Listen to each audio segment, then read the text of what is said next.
moltes gràcies per estar aquí. Una nova sessió dels diàlegs que organitza l'IEMET. I, bueno, faig aquesta breu introducció en català, però ara passaré a l'anglès. D'acord? Ho dic per si qui s'hagi de col·locar això per la traducció que ens estan fent. So, thank you very much for being here. Today we have a very interesting topic and very interesting guest. I'll just have a very brief introduction. It's okay, the translator? Podeu escoltar bé la traducció? Yeah, it's okay? Okay, thank you. Okay, so as you know, every year millions of tons of plastic waste end up in the Mediterranean Sea, which is one of the most polluted seas in the world. We all know about the plastic issue, and we know all about that climate change is a topic, but many times we are not really aware of what does it mean, and the level and the consequences. We all listen about this, we all know about, news and experts and whatever, but still the level of awareness of the society and many actors, it's not enough to really promote changes. Of course, the pollution in the sea, it has an impact on wildlife, but also on human health. And also, it's not just the level of production of plastic, it's also about the single use. Now this is glass, so it's a good example. Because I could say like the typical plastic bottle, no, it's glass, okay? So, but we know, all of us, that every day we consume, we touch, we use plastics, objects of a single use, no? Even if it's a bag or it's a bottle, many things. Also the poor waste management practices, could be much more efficient. So there are many different reasons, but one, the lack of awareness, it's a very important one. There are people that say, okay, but this is more, we need to blame big companies, big, I don't know, the airlines, the mobility, whatever. So what we can do in our daily life, it's not making a big change, But I think it's very important that we focus also on the importance of raising awareness among citizens. I mean, all social changes that they need, the commitment and the involvement of citizens in these changes, and this topic it's so important that, as I said before, because I see it myself among my friends, relatives, whatever. We all now recycle here and do many things, but still there is a long way to go to be really aware of what does it mean. So we need elements, people, actors that foster that awareness among the citizens, right? It's not just about the production, it's about reducing the level of plastics, it's about reusing more the plastic, it's about recycling more. But this is a collective responsibility that we have many actors. And today we will focus also on the importance of the youth involvement, the involvement of young people in this process. I don't want to put too much responsibility always on young people, because in many social process and awareness, sometimes there is this, it's like education. Oh, let's put it on education. It's about the school, no? Everything you put it on the school and we will solve it, right? But it's true that if the young people is on board, the sustainability, the level of change and impact is it's higher and it's important, okay? So today we have Manar Elkebir. Thank you so much for being here. She's come from Tunisia, and she's many things. Of course, our identity is many things. Today we are very interested on his dimension. But I want to mention different things, because she's a storyteller, which you will maybe develop a little bit more this. But I'm very interested on that because for her work and for passion, I think it's a very interesting dimension. She's also National Geographic Young Explorer, among other recognitions for her activism and work. And Manar, she founded EcoWave. Okay, EcoWave, it's a name. It's a youth-led environmental organization, which focus exactly on that. On raise awareness among young people, not just on the use of plastic, but on the climate change in a wider sense challenge.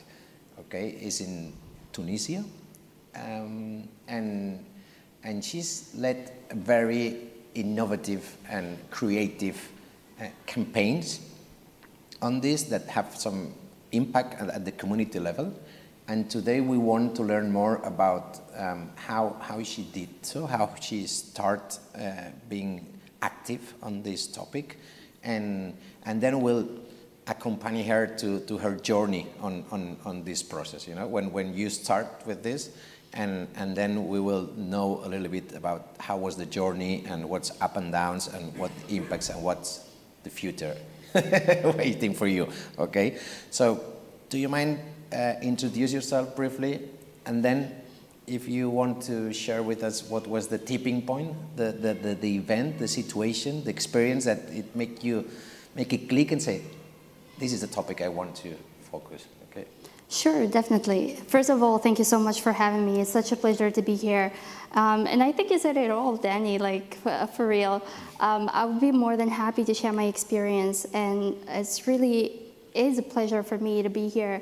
It's actually my first time in Spain, so not just in Barcelona.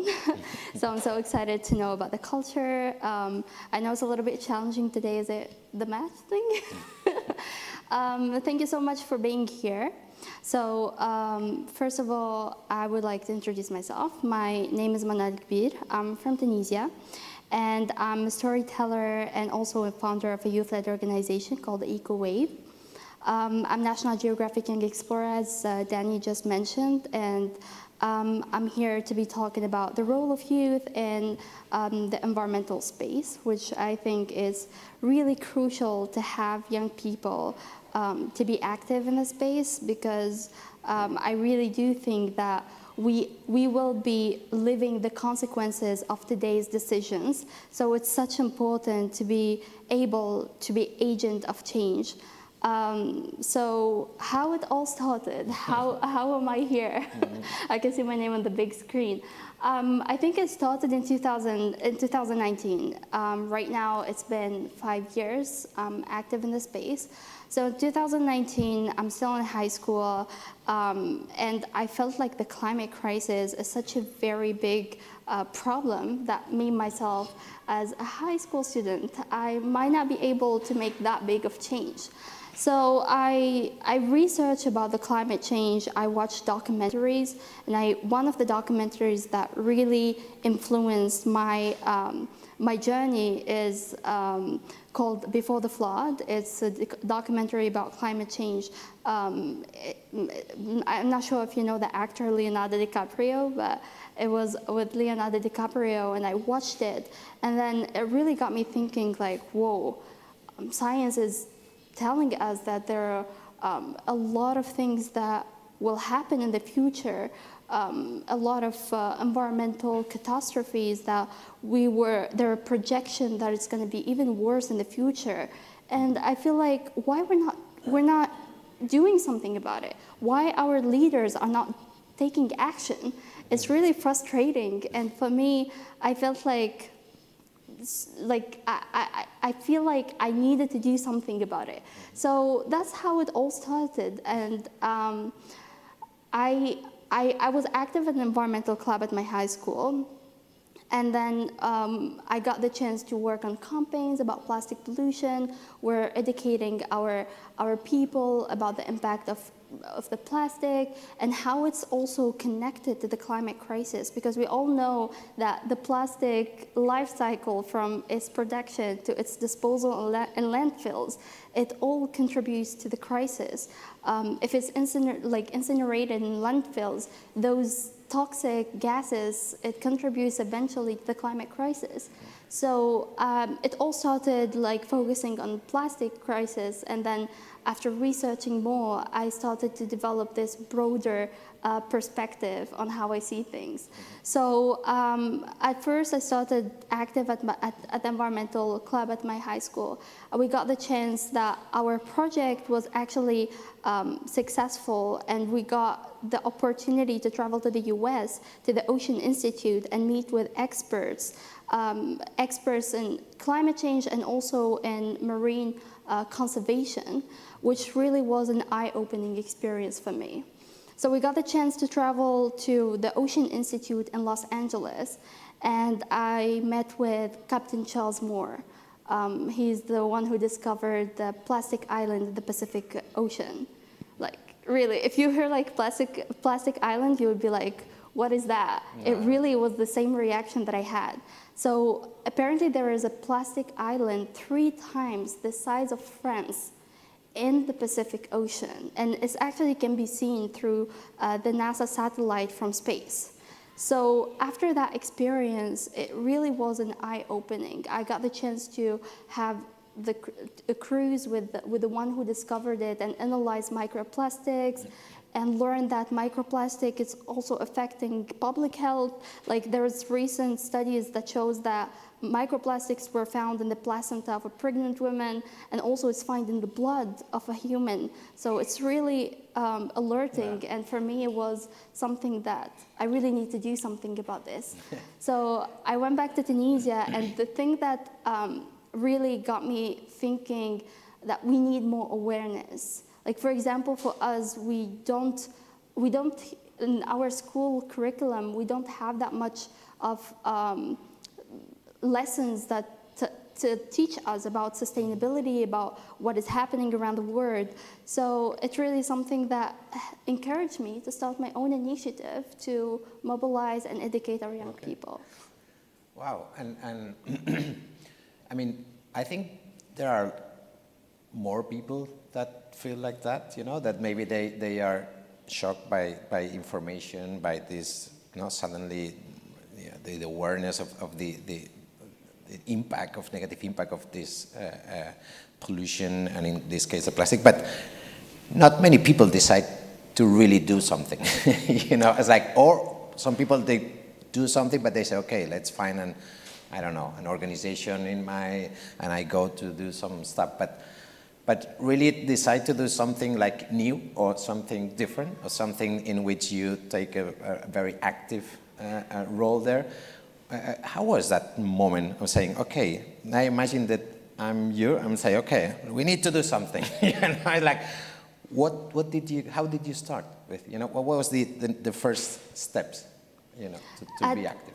At first, like, for me, it was a little bit intimidated. Like, I felt like I'm so young. Like, who would be interested to listen to a young girl coming to talk about climate change or plastic pollution? Like, but then I realized that it's really important to take action, because if we all like think and have this mentality that I don't have an impact, I'm just gonna sit around and accept what is happening around the world, and see, like, because in Tunisia, I'm noticing how much climate change is impacting. I come from a family of farmers, and I've seen how much climate change had an impact on my family land.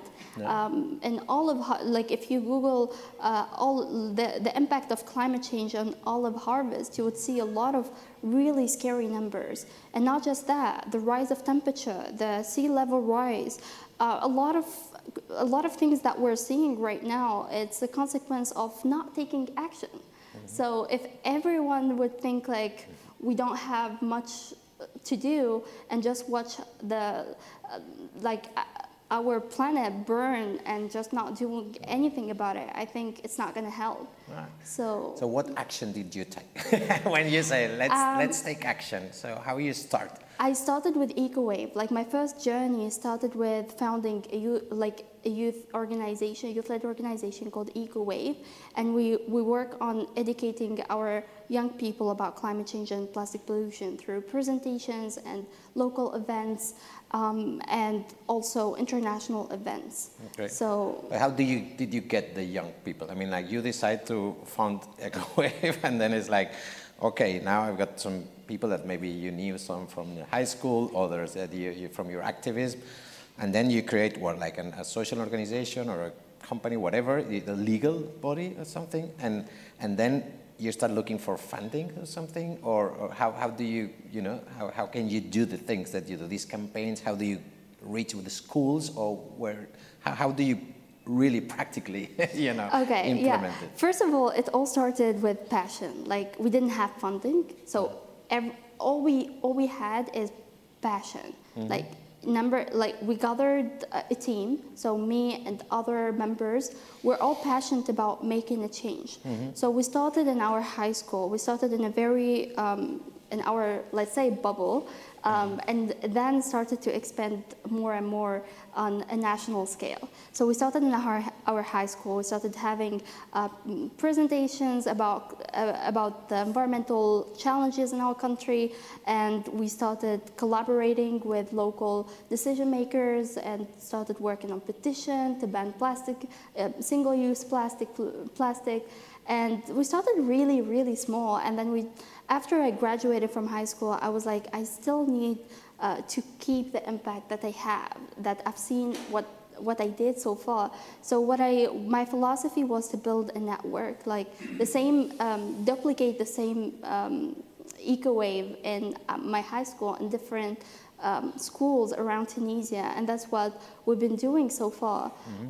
So what we do is that we open different EcoWave chapters in different cities and all over Tunisia, and now we're present in the map of Tunisia, which I'm really proud of, and seeing how much we're expanding and getting bigger as a team.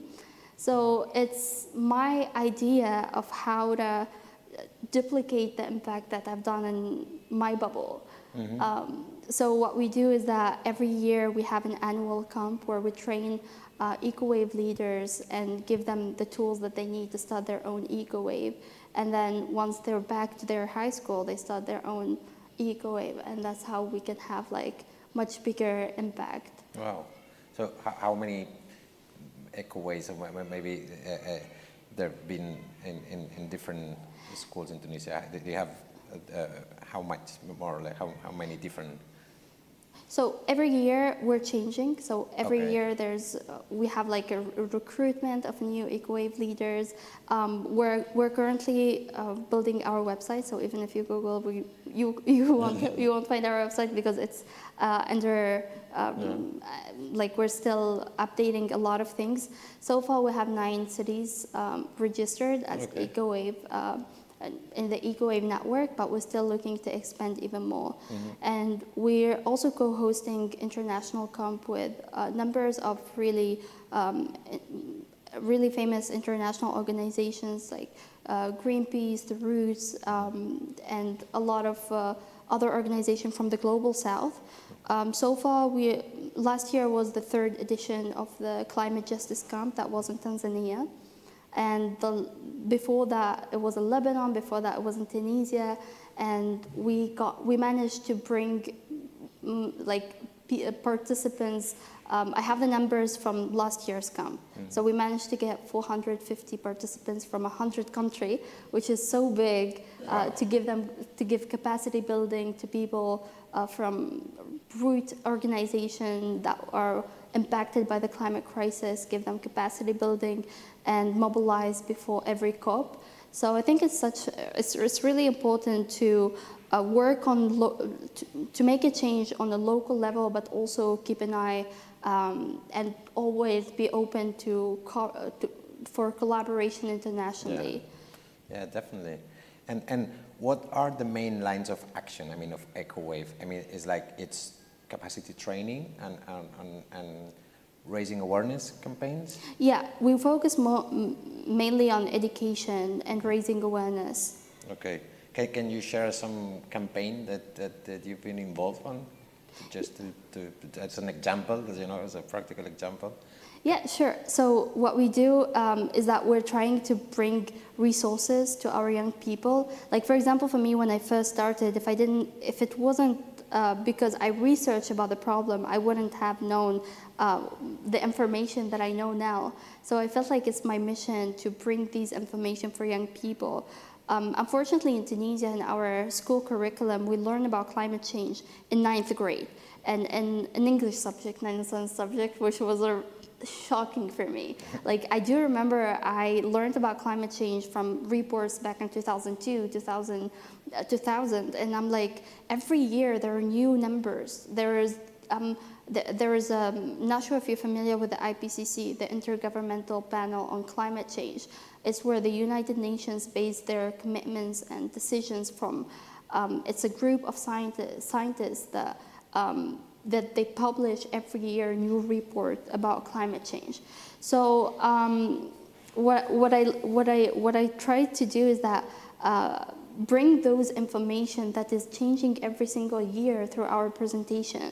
And not just that, but also be open to different thematics so that the young people can be trained on a very holistic approach of the solutions, so that whenever, hopefully in the future, when there are people who wants to become an entrepreneur, there are people who wants to work for the government, there are people who, like, there's going to be a lot of leaders that they should know these information. And one of the things that we integrated in our presentations was energy education as well. So there's a collaboration that we had with it's called IACT Initiative with the International Renewable Energy Agency. Along with the government of Italy, they developed a toolkit for young people to learn about energy education and about the energy transition. So we brought that resources to our presentations, and we're trying to educate as many people as we can. Yeah. Okay. Wow. And well, I can see you get the passion, and as a young entrepreneur, and I'm sure you face a lot of challenges, obstacles during this journey. Can you think about some of them? What I know with your passion and commitment, you probably overcome all of them, but what would be like the main obstacles, barriers? Is about, like, I don't know, from policymakers' mentalities, from the lack of resources, the need to reach a wider audiences or more young people, or what is your, what would you do, more if you could, like? Yeah, challenges were definitely part of our journey, and I think it's in everyone's journey. But the way we see the challenges as an opportunity for us to grow and learn from them, it changed the whole game. So for us, when we first started, I think one of the challenges that we got, we had no funding, like zero funding.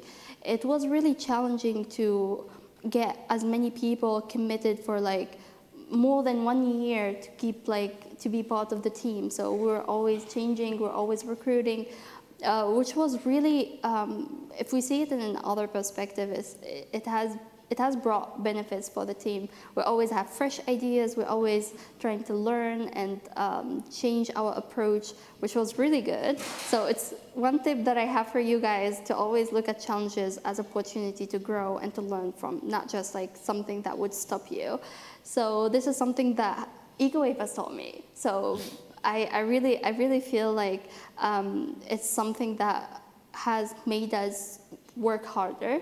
And also visibility. When it comes to visibility, especially in Tunisia, as young people, they're always, like, sometimes you go to events where a lot of people wearing suits, and like it's like people are taking decisions on behalf of youth, and you feel intimidated, like, okay, what am I doing here? What should I do? And I feel like this has been a little bit challenging, but for us, to train youth to be confident, to be able to have a seat at the table with decision makers and tell them we are the ones who will be living we're the leaders of tomorrow. So any decision that you take today, we will be living their consequences. So it's so important to get us part of the decision making process.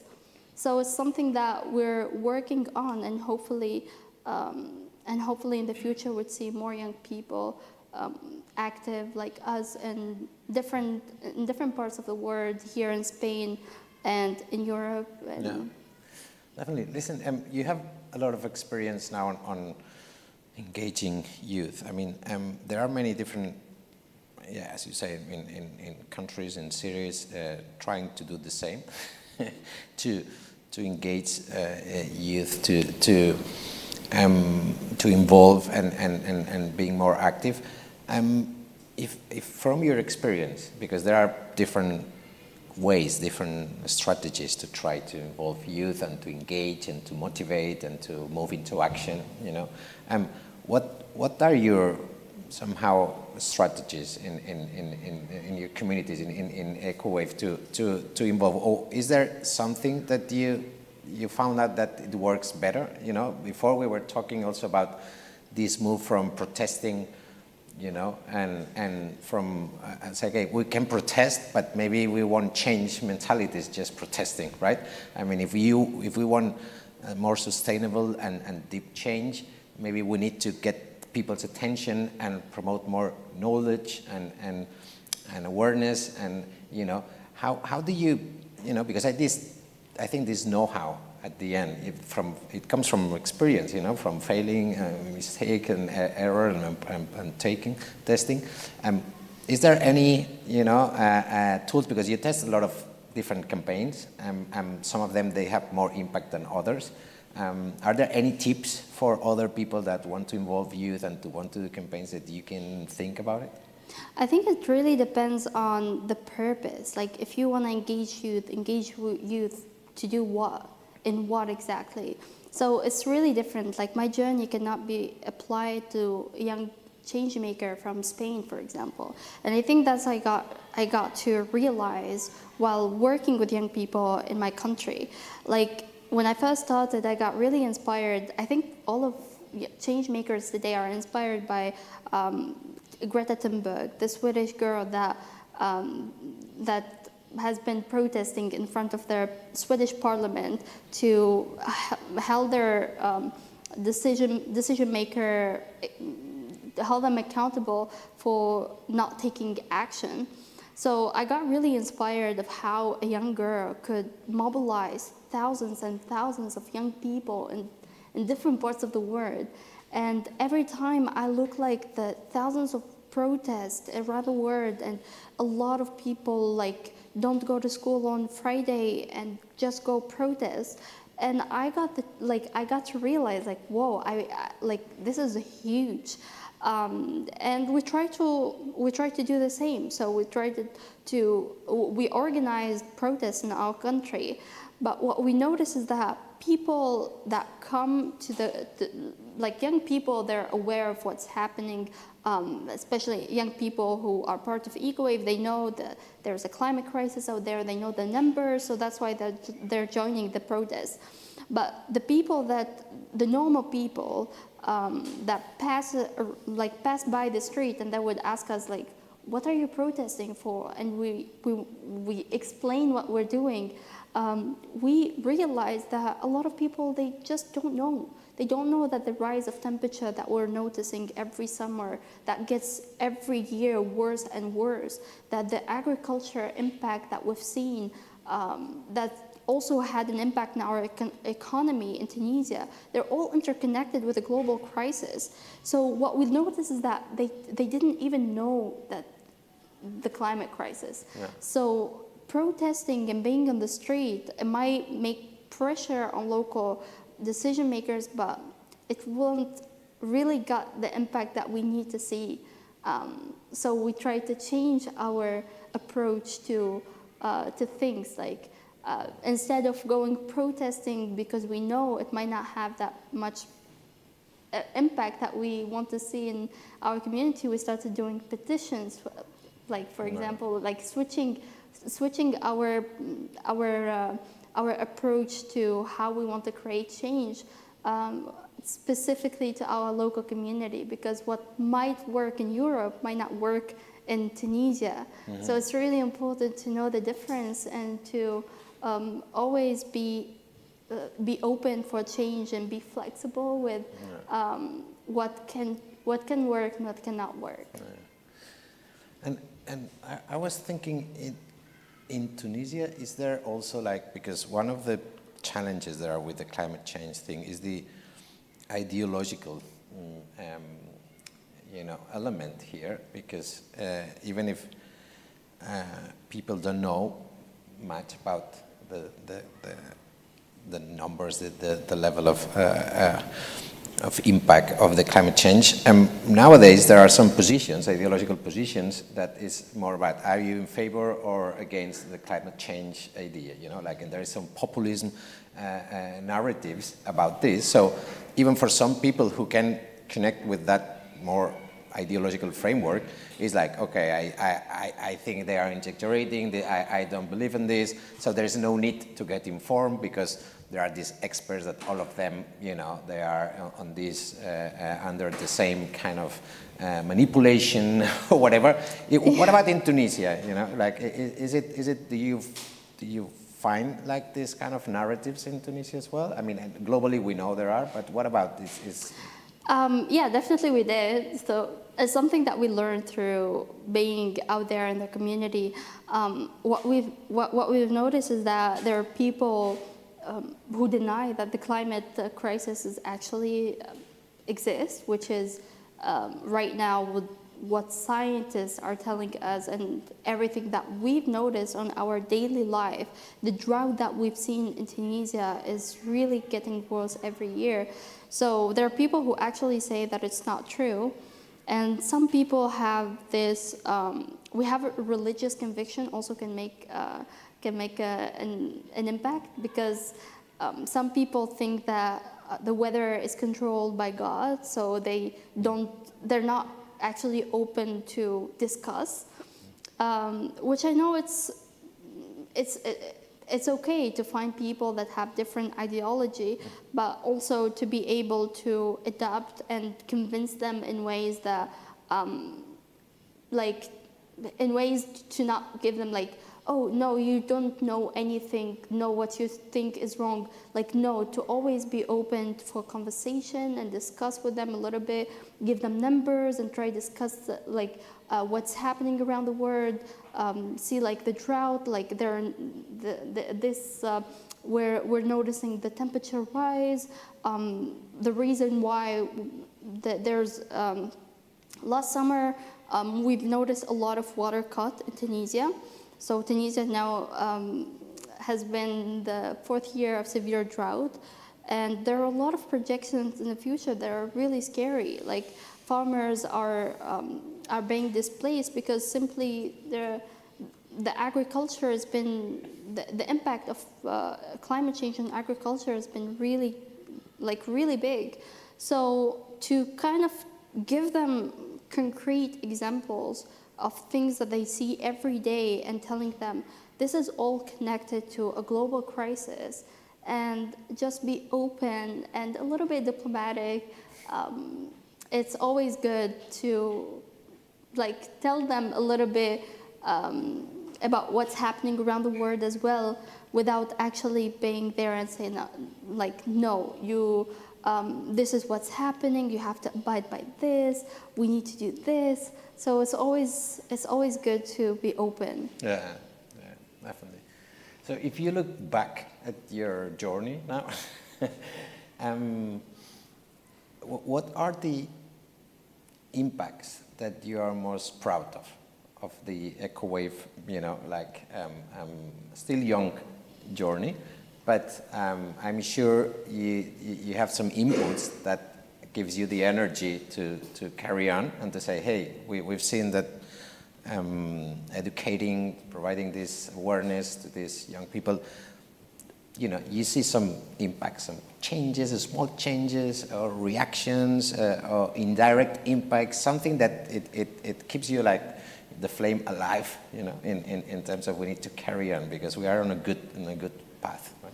We've seen something that I'm really proud of is that the last few years we've seen a huge interest in getting involved in environmental space, especially in Tunisia. That wasn't the case when I first started.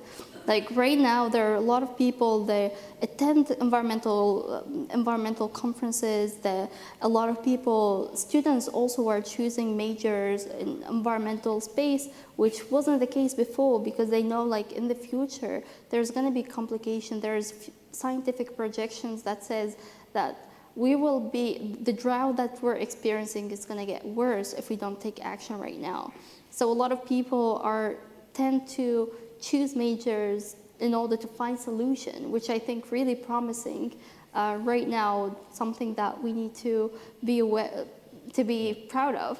And in Tunisia, like specifically, we've seen a huge rise in interest also in attending COPs and international events. For example, for me, from my experience, I got the chance to represent the voices of youth in different high-level conferences, UN conferences. I was present at COP27 that took place in Egypt, the last COP also in Dubai. Just for context, the COP is the Conference of Parties. It's one of the most important conferences worldwide that gather all world leaders to take action and to put commitments for the future agenda in climate action. So I think what we've seen is there's a rise of interest. Right now we have people wants to be negotiator in COP, are following around the news, which wasn't the case before. So it's something that we really should be proud of. Okay. Yeah, great. And before we move to the future, I was thinking a bit about, sometimes we don't talk about the economic interest behind this, right?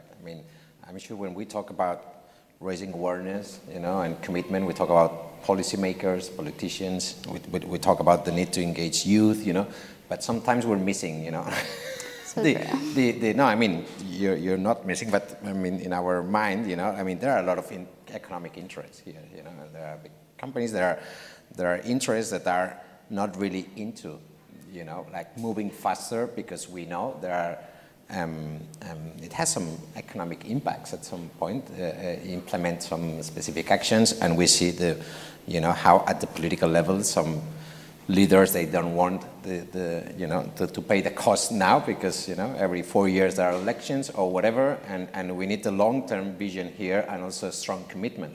So it should be a collective link, in terms of a lot of consensus around here. And this is one of the things still fails, right? And also from the economic sectors, I don't know if you see that, like in your education and raising awareness about what is stopping, the actors to move on, to take more action. No? I think the economic dimension is important. Right?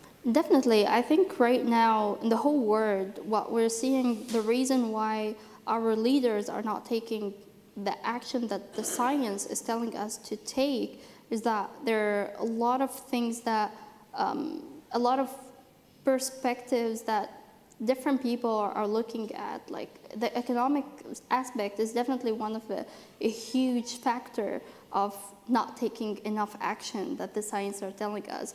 But also it's important to acknowledge that at this point we have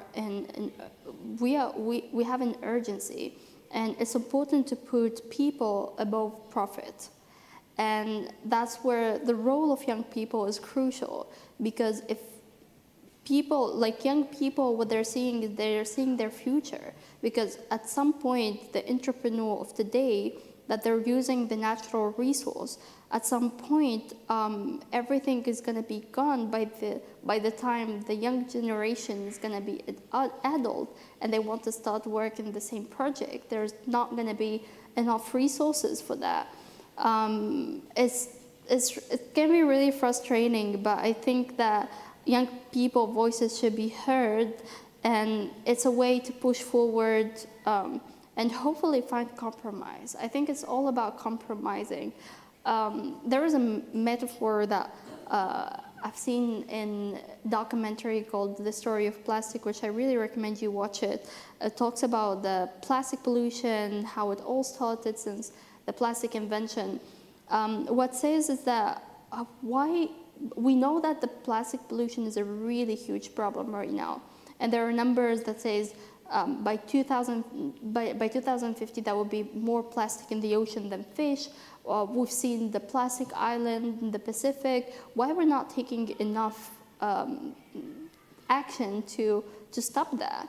It's simply because there's the economic aspect of it, and we're becoming dependent on plastic. We use it every single day in everything, like glasses, cars. You see plastic everywhere, and the metaphor is like. Let's imagine the plastic pollution, the plastic production is like a tap open. And what we've seen is that, imagine a tap and a bathtub. So the plastic production is the tap. And what we've seen in the last years is that the plastic production is overflowing the bathtub. So the solution that people are suggesting, it's not just recycling, because I'm not sure if you know that only 9% of the annual plastic production is being recycled. So recycling is really not the alone solution. So what people are doing right now is they're trying to solve the overflow of the water and put it back in the bathtub, which the solution is that simply turn off the tap. That's the solution that we can see. It's really not logical to just keep trying to solve a problem by taking the overflowed water and put it back in the bathtub, because it's not going to solve anything. Right. So it's really important to look at the metaphor as an opportunity to see things right now. Like even in the climate crisis, if we don't tackle the root problem, the emissions and held accountable the countries that are making those big emissions, we're not really doing anything. We're not trying to do anything in the climate crisis, even though we're trying to offset emissions and everything. But once the root problems is not solved, we cannot see huge changes. Yeah, yeah, definitely. Imagine that they ask you, we want to do something, what we can do. What would be your recommendation for people to be more active, or to say, okay, what could I do in Barcelona now if I would be more active on the climate change, or not just the plastic, but what do you think is more efficient to focus on if some people want to do something, want to contribute to get this process, I think anyone in every field of work or studies can contribute with change. It doesn't matter if you're an artist, an entrepreneur, a student. It doesn't matter anyone. Doesn't matter the age as well. You can contribute with change, starting with individual responsibility. Yeah, just knowing that. Trying to limit your single-use plastic. Those are really small steps, but really, believe me, collectively, we can contribute with a bigger change. If everyone has this mentality that I want to focus on myself, I want to focus on my bubble, I want to be a responsible consumer, those are the things that make a huge contribution as a collective. If you want to contribute with change on an international level, just make sure to be always open to attend local events, reach out to local decision maker, always learn what your country is contributing in the climate global conversation. I encourage you to read through your NDC. It's the national determined contribution that every country contributes with at the COPs, the Conference of Parties. It's where the world leaders gather for commitment. So every country brings a commitment to reduce their global emissions. So I think it's important to be aware of what your country is committing to. So even if you're an entrepreneur and you want to help your country, you can actually help your government, and you can get help from the government as well. So if your goals aligned with their goal. So I think it's really important opportunity for you to explore.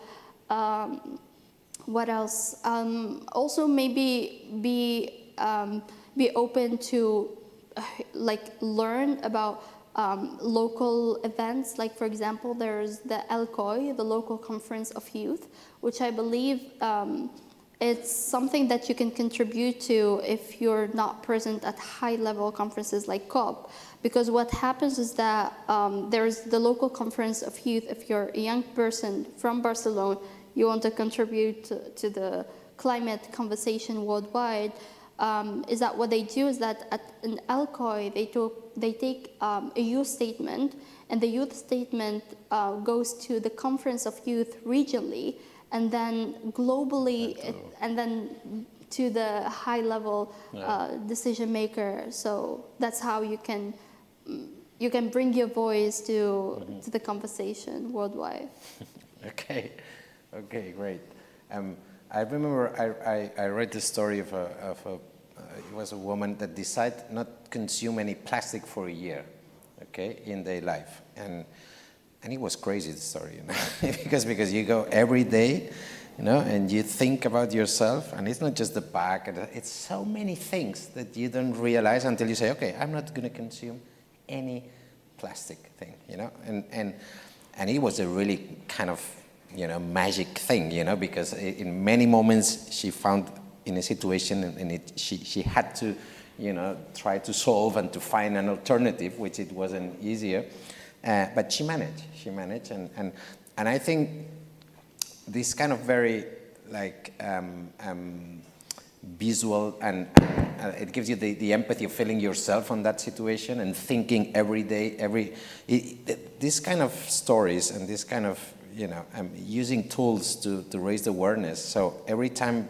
you throw in the plastic, there's something there's I could use it again, you know, or I could, you know, like, or you go to the supermarket or whatever, and then it's like, okay, you need to, if you want a bag, you buy it for 10 cents or whatever. But then every time you take it, I should take my bag from my house, you know, like something like this. So I think there's this way of feeling guilty, you know, every day in more times, and it's very important that young and adults, and many times it's the young making the adults, you know.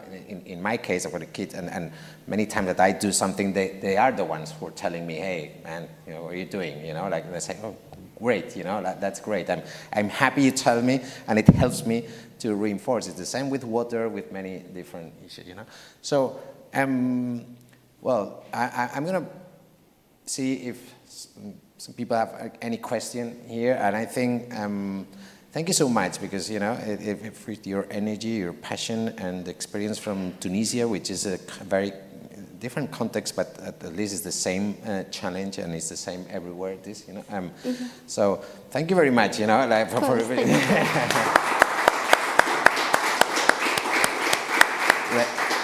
Let's see if there is someone who wants to ask something. Sorry, Danny, I will just add a little bit more on the idea that you just mentioned. It's really important to know that in the Mediterranean region, we're all interconnected. Like what's happening in Tunisia, it eventually affects the whole Mediterranean, and eventually can even affect Spain. Yeah, so it's something that we should be aware of. That, like, if there is a very bad waste management somewhere in Africa, it eventually gonna comes to Europe as well. So it's really important to be open for this international dialogues and conversation. Thank you so much for organizing this and having me here.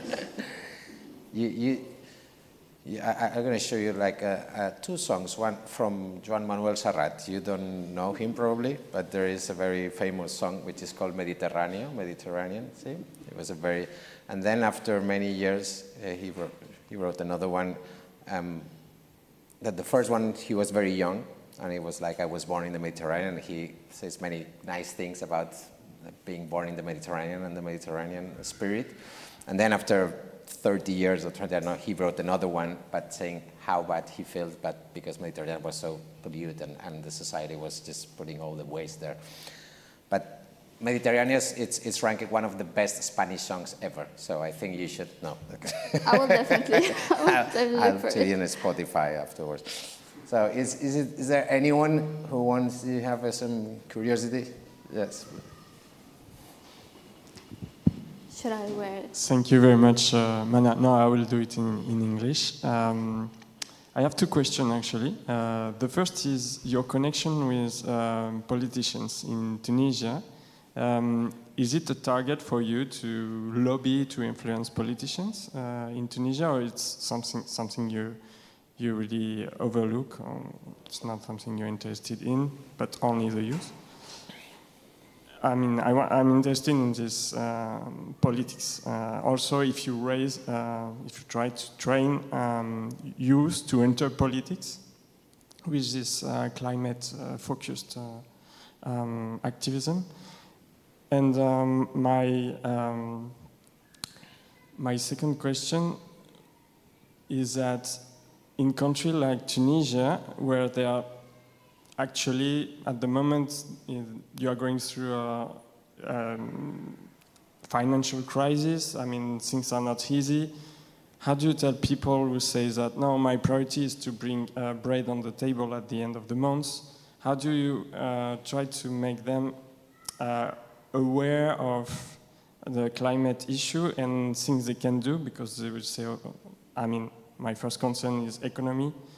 And do you have solution for that? I don't know. Do you try to promote things like low tech? I'm interested to hear about it. Thank you. Okay, thank you so much for the questions. First of all, I would start with the first one. To be honest, when I first started being in the political space, it was really not very often to see youth in the space with policymakers. Right now it's getting better. I feel like the awareness of and the pressure that young people has made on it's really an international phenomenon. Like it's something we are proud of, is that we push to make youth be able to have a seat at the table of decision makers. Right now, the space is definitely better than it used to before. Like right now, you can reach out to policymakers. If there is a big event, you can definitely reach out to them and ask them if you want to attend it. And they would to be honest, they would be open to have young people in this space. Like for example, my participation at COP28, it was last December. I was part of the official delegation of Tunisia, and I got my badge from the policymakers themselves. So right now we're seeing this awareness in policymakers to include youth in the decisions, which wasn't the case before, so it's something that we should be celebrating. For the second question is that how we manage to raise awareness about the climate crisis while the least priority for our people is to put food at the table. To be honest, it's really challenging, and to see like to talk about climate change while seeing that people are affected by it, but they don't know that it's part of a global crisis, and that we weren't the one that did this crisis. Like the greenhouse gas emission for Tunisia is really small comparing to the big polluters around the world. So because we are vulnerable to the crisis, we are living the consequences of what big polluters are doing to our climate. And it's expanding even more. It's not just North Africa, it's not just the Mediterranean region. Right now we're seeing like fires everywhere in the world. It's getting worse and worse. The rise of temperature, I feel like we all experience it, whether it's in Tunisia, it's in Spain. It's really crazy that we are seeing the consequences, and like there are farmers that are being displaced because simply they lost their lands because of the fires, or they're affected. Their harvest is not the same anymore. It cannot bring it doesn't bring income that like it used to. So it's really challenging, but to know that working in the system, like to influence the system itself, it's really important. And that's why my work focused more on expanding from local to international, because I know that this is for a fact that my local community is not responsible for it, but we are living the consequences, so we're the victims of it. So what I'm trying to do is trying to amplify our voices in high-level conferences where world leaders are present. And I think that's the least thing I can do, and I made it my purpose. Okay. And what about the future? How do you see your eco wave in yourself in 5-10 years? Let's put 5 years. Okay. 5 years? Okay. I would like to see us going internationally, expanding even more, getting more young people in our movement, and hopefully on international level we see more young people, more change makers. I know we're not going to be young people for long. We only have like few years, and then we're going to be adults, and then there's going to be another generation. But hopefully we can keep this mindset, and it's like a seed that we're planting. Like hopefully in the next few years we're seeing every time generation that is more aware of what's happening around the world, and we eventually, as I told you, young people are not going to be young anymore, and you'll see people like future entrepreneurs, future innovators that will bring fresh and innovative ideas to the present, and hopefully we find solutions and prevent these scary future projections from happening. Yeah, hopefully. Yeah, hopefully. Okay, great. Is there any other question? Anyone? Yeah? Okay. Hi, Manar. Thank you for coming all the way from Tunisia and sharing your story with us today. We really appreciate it. Regarding the plastic crisis, for example, as Daniel was mentioning, it's something that's really hard to avoid in our day-to-day lives. And I was just wondering, like, in your opinion, do you have any ideas as to what the solution to that is? You know, for example, everything from food to packaging, biodegradable materials. Is that what you think is something more sustainable, or what ideas do you think are the best in that regard, or perhaps glass, such as the bottle on the table? Yeah, it's something that just got me thinking, and it's just a question I thought maybe if you had any ideas you could share with us today. Thank you. Thank you so much for your question. First of all, I wouldn't say like stop using plastic completely. Like even the glasses that you'll wear, you'll say like, okay, what would I do with the glasses? It's really important to be a responsible consumer, like to know exactly that the impact that you'll have, and like always there is better alternative. I know that the system makes us buy plastic. Like when we go to the supermarket, we only see plastic like sometimes we can find other packaging, but it all depends on what you choose, what you consume. It's important to be mindful of that and always choose the option that is better for the environment, and always say, like, for example, for me, I always know that the plastic waste that would go like later on if we like dump it. It depends on the country's waste management, and it can eventually go to the ocean. And you know the problems, how it affects marine life. I'm not sure if you saw the famous video of the sea turtle that has plastic straw in the nose. It's a very old one. So it's really crazy how much our plastic waste has been impacting our marine life. Like animals, the sea turtles, for example, they mistake the plastic bag for a jellyfish, and once they eat it, their digestive system gets plugged and they die eventually. So it has a really, really huge impact on our marine life. So it's always be mindful of what you use on a daily basis, and always choose the best alternative. And if you can just stop using single-use plastic, that would be great. If not, just try to limit and use less. Yeah, definitely. Yeah, I'm thinking all the time in daily situations, right?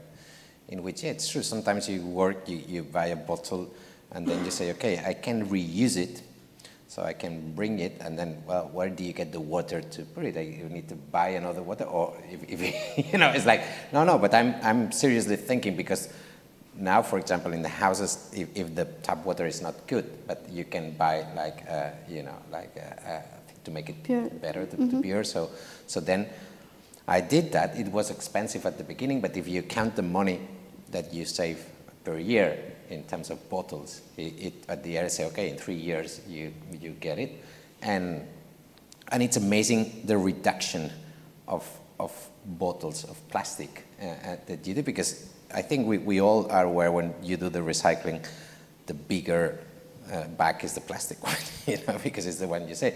If you don't have time to buy, like in a market in something or whatever, and you go to the supermarket, you go online, then in few days you have a lot of plastics, and it's not the same here to buy some cheese in slices, and there are 6 slices or something, and the plastic is like this. Or if you buy a big cheese in the local market, and it lasts 1 week, 2 weeks. So these kind of decisions are the ones that. But it's true that at some point you see some news in terms of like 1% of the companies, of the big companies that work on here are responsible for the 90% or 80% of pollutions in many, So at some point, there's citizens, saying, I'm recycling, I'm whatever, and I need to do an effort, which these companies are not doing, because of this, and I'm the one.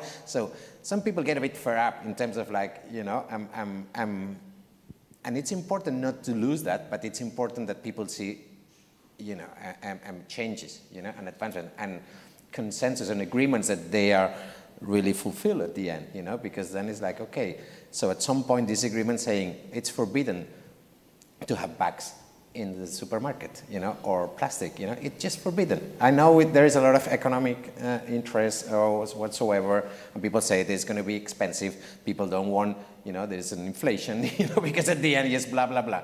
But I think the political and economic, consensus have to be really pushed there, because the big changes need to be, seen there, and to find the balance of asking the responsibility to the citizen and to the big players here, right? Yeah, definitely. And sometimes it can get not very convenient. Like the thing is with plastic, always we got so dependent on it because it's really convenient. We just take another water bottle, or I will just buy something on the way. It's crazy the amount of waste that we ended with at the end of the month. And when we look before the plastic was invented, people were living just fine, except with a little bit more less convenience than today. It's really important to always be mindful, always know that your impact, and know that we are part of nature, where we don't own nature. So is always important as well. Okay, thank you very much. There is one question, yeah? Okay.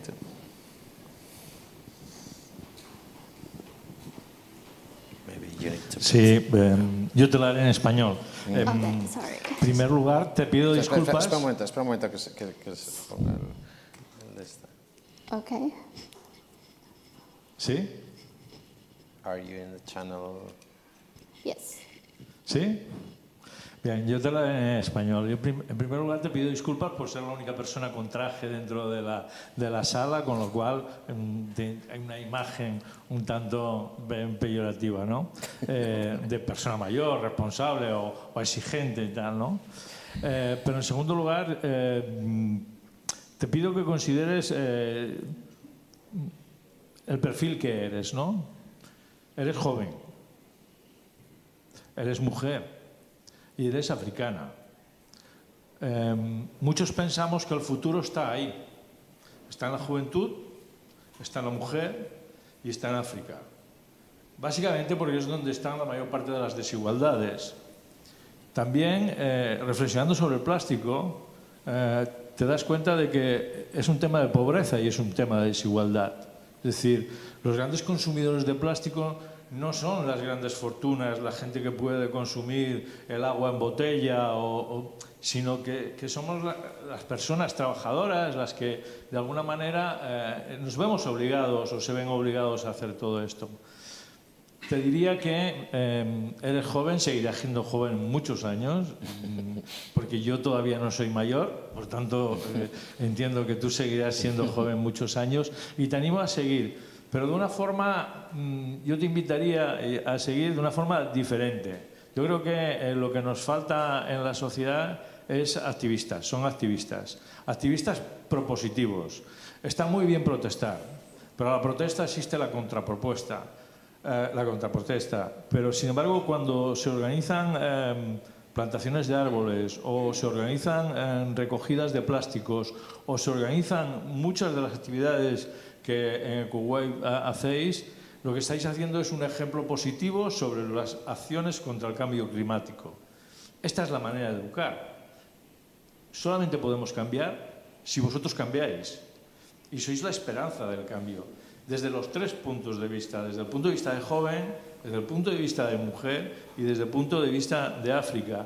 Desde el punto de vista de mujer, porque los hombres lo hemos hecho muy mal en el siglo XX. Por tanto, entendemos que en el siglo XXI son las mujeres las que tienen que liderar los procesos de toma de decisiones, los procesos participativos y los procesos de ejemplo. No solamente porque sean el origen de la vida, el origen, la imagen de la naturaleza, sino porque realmente os necesitamos. Y en ese sentido te diría que continúes con tu digamos, activismo como exploradora y que nos sigas obsequiando con tu ejemplo.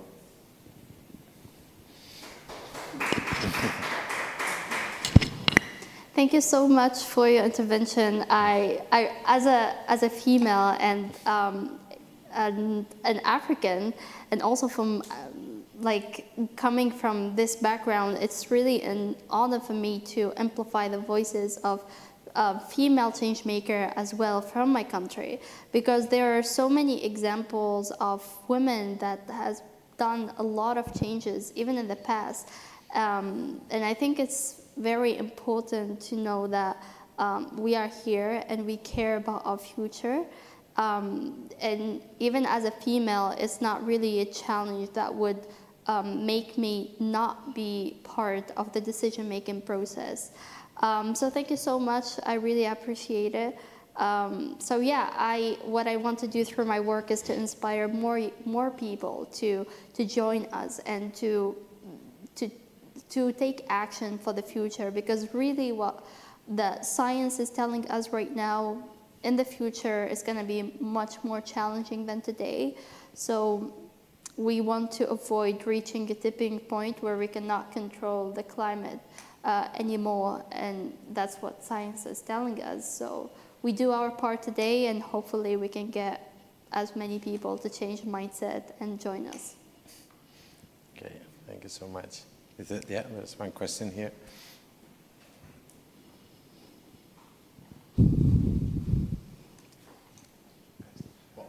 First of all, thank you so much for coming here and sharing your story. I think it's very inspiring for all of us.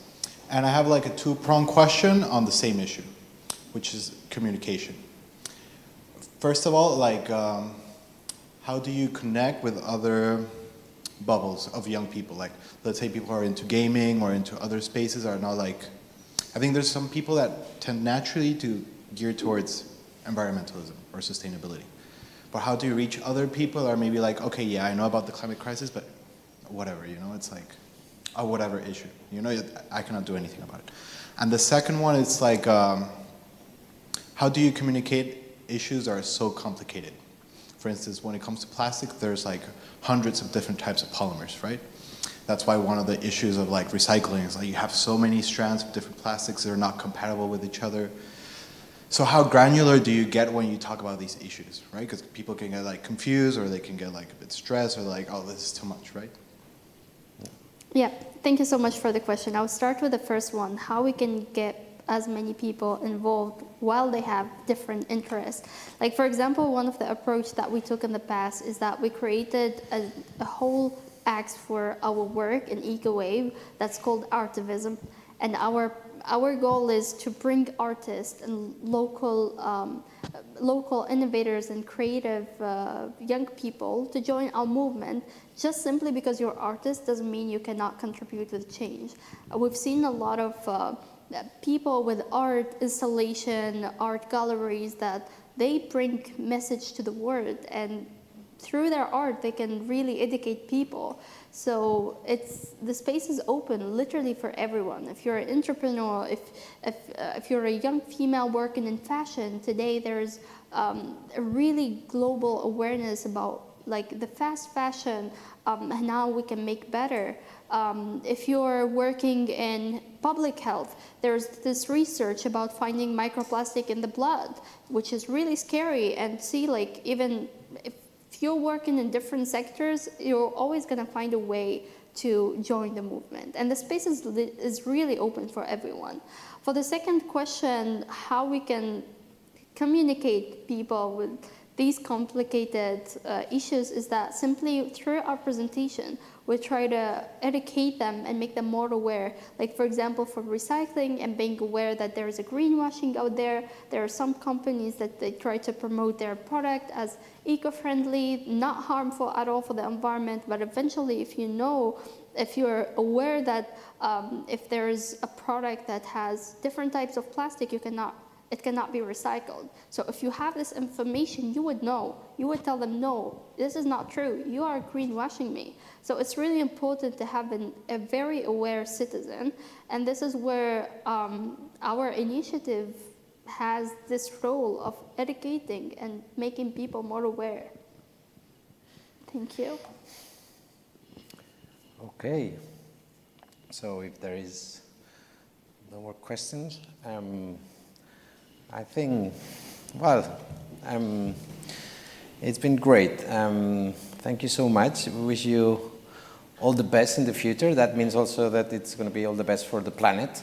It's connected to your commitment and passion. I think you have contributed to contagion here, like some of, and made me think more about our daily responsibility, but also, the importance of youth and the differences in the different contexts. But definitely, I think we will leave the room more aware, which is thanks to you, which is what you do.